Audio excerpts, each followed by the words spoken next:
Good afternoon, everybody, and welcome to this week's Keeping an Eye on the Geopolitical Ball with me, Jamie Shea, Senior Fellow at Friends of Europe. If I asked the question, who is America's oldest ally in the Middle East, many people will automatically respond Israel. And indeed, the United States has always been a backer of Israel since it was founded in 1948. But it's not the correct answer. It's Saudi Arabia, because President Roosevelt in February 1945, after the Yalta Conference, stopped off there on his way back to the United States to meet the Saudi monarch, and they concluded a very significant arrangement, which was that Saudi Arabia would keep the price of oil low and make sure that the US was well supplied, and in return, the United States would uphold security and stability in the Middle East. And so that relationship has endured. Indeed, over the years, the Saudis have been a very useful ally to the United States and to the West. There have been a check on Iran after that country plunged into revolution in 1979. They also helped to provide the United States with valuable support and military bases when in 1991, George H.W. Bush liberated Kuwait from the grip of Iraq and Saddam Hussein. And of course, they've been a useful ally in fighting terrorism, even if it has to be said that Saudi Arabia has also been an incubator of terrorism. And nearly 3/4 of the people that attacked the Twin Towers on 9/11 came from Saudi Arabia itself. But lately, this alliance of convenience more than love has been fraught with a number of tensions. I mean, Saudi Arabia clearly is not a democracy and doesn't seem likely to evolve into one. And it's long been suspicious of the United States and Western influence. A few years ago, it even obliged American forces to relocate away from cities into the desert. And it's not done very much to rein in its fire-branding Islamist preachers on its TV stations. And of course, the West has had to balance its strategic interest in Saudi Arabia and in things like arms sales with its obvious distaste for the poor human rights record of the Saudi regime. But lately, this balance has tipped very much towards the human rights side of the equation.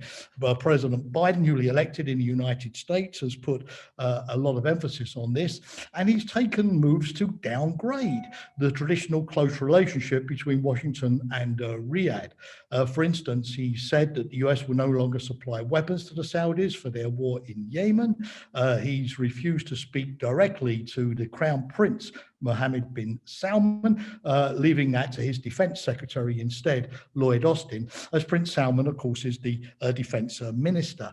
And just a few days ago, he allowed a report, a classified CIA report, to be published, which President Trump had kept under wraps, which clearly links the Crown Prince Salman to the murder of the Saudi dissident, the Washington Post columnist Jamal Khashoggi, in the Saudi consulate in Istanbul 3 years ago. And indeed, the publication of this report comes alongside a ban on travel to the United States by 76 prominent Saudi government figures, including the deputy defense chief, which has become known as the Khashoggi ban list. Now, President Biden has been criticized in the United States by the media and by his own Democrats, as well as Republicans in Congress, for not actually putting Prince Salman himself on this list of reprisals, particularly as the CIA report clearly says that it was Prince Salman himself who gave the orders.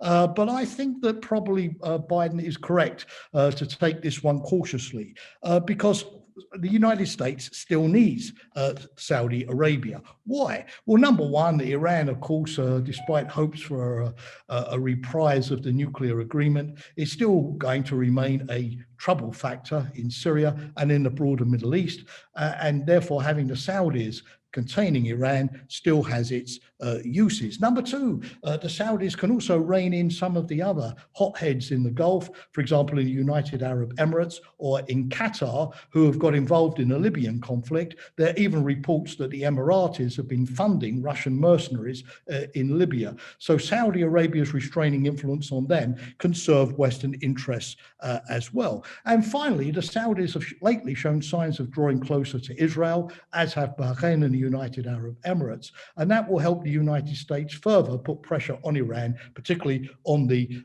nuclear deal. And of course, if the United States turns against Saudi Arabia, there's every sign that Russia and China would move in. But that said, if it's not wise to cut ties with Saudi Arabia, that doesn't mean to say that Biden should give the Saudis a free pass. Prince Salman himself, in his first years when he came to prominence, showed signs of being a reformer. He allowed women to drive. He brought in McKinsey to do a study on how Saudi Arabia could modernize its economy and reduce its dependency on oil, which it has to do, given the greening of our economies. He said that he was going to create a new knowledge-based city on the outskirts of Riyadh. Unfortunately, more recently, Prince Salman has shown a more authoritarian side, not just Khashoggi's murder, but also shaking down rich Saudis who were imprisoned, literally, in the Ritz-Carlton Hotel in Riyadh until they handed over money. If Prince Salman needs more money for the Saudi budget, why doesn't he simply raise taxes on the rich like anybody else?